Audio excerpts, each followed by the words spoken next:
एक समय की बात है कि एक गांव में एक औरत रहती थी जिसकी कोई औलाद नहीं थी। सब लोग उसको ताना ताने मारते, बांझ कहते, कोई उसका मुंह देखना नहीं चाहता। यदि वह किसी के सामने दिख भी जाती तो सब उसे भला बुरा कहते थे। इस कारण वह हमेशा घूंघट में रहने लगी। एक दिन की बात है, वह घूंघट निकलकर पानी भरने जा रही थी। जब वह एक गली से गुजर रही थी तो सामने से दो सांड लड़ रहे थे। तो उनसे बचने के लिए पास ही के एक गणेश भगवान के मंदिर में घुस गई और जैसे ही वह अंदर घुसी, उसके सिर की मटकी का पानी गणेश भगवान के ऊपर गिर गया और उसका घूंघट भी हट गया। यह देखकर गणेश भगवान हंसे तो वह बोले, गणेश जी क्यों हंस रहे हो? गणेश भगवान बोले, तुमने तो मुझे मूर्ख ही जाना।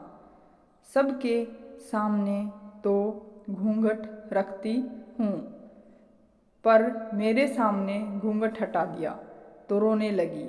हे गणेश जी, सब तो मुझे गाली देती हैं, इसलिए घूंघट रखती हूँ।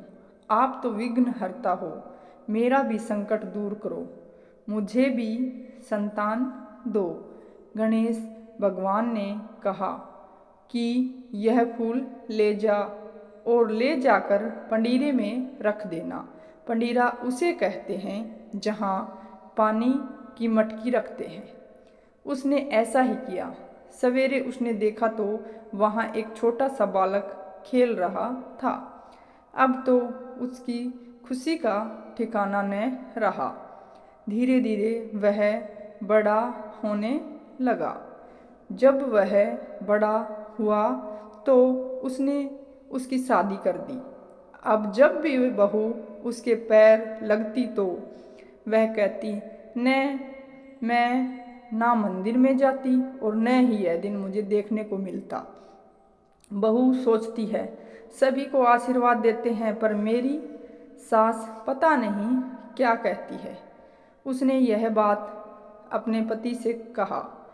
तब उसके पति ने कहा, ठीक है, आज मैं चादर ओढ़कर सोने का बहाना करूँगा। अब तुम जाकर माँ के पैर लगना। उसकी बहू ने ऐसा ही किया।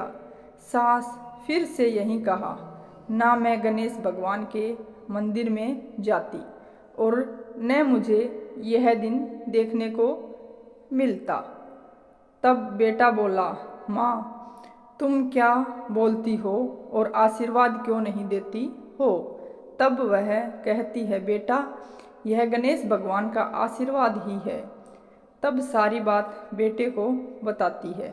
तब बेटा बहू दोनों खुश होते हैं और गणेश भगवान का जयकारा लगाने लगते हैं।